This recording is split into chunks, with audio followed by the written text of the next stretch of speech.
పవిత్ర గ్రంథం ఈ పుస్తకంలో వ్యభిచారం గురించి ఉంది. ఏమనుంది?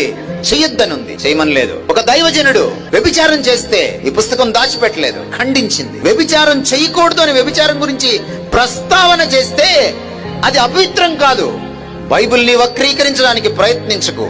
ఈ పుస్తకంలో ఒకవేళ వ్యభిచారం గురించిన సంఘటనలుంటే అది మానవ మాతృలైన వాళ్ళు చేశారు. అది లోతు కానీ, అది దావీదు కానీ, దాన్ని దేవుడు ఖండించాడు. ఇక్కడ నుంచి 3500 సంవత్సరాల క్రితం నైతిక విలువలకు సంబంధించిన, నీతి న్యాయాలకు సంబంధించిన డైలమాని తొలగించడానికి మోషేని పిలిచి దేవుడు ధర్మశాస్త్రాన్ని ఇచ్చాడు. దొంగతనం తప్పు అని చెప్పింది, నరహత్య తప్పు అని చెప్పింది, తల్లిదండ్రుల్ని సరిగా చూడకపోతే తప్పు అని చెప్పింది. ఈరోజు మీరు ప్రపంచంలో ఉన్న పీనల్ కోడ్స్ చదవండి, ఇండియన్ పీనల్ కోడ్ చదవండి, అమెరికన్ పీనల్ కోడ్ చదవండి, బ్రిటిష్ పీనల్ కోడ్ చదవండి, ఆస్ట్రేలియా పీనల్ కోడ్ చదవండి, ప్రజాస్వామ్య దేశాలకు సంబంధించిన పీనల్ కోడ్స్, శిక్షా స్మృతులను మీరు చదవండి, చట్టాలని మీరు చదవండి. ఇక్కడ నుంచి వచ్చింది ఆ చట్టం.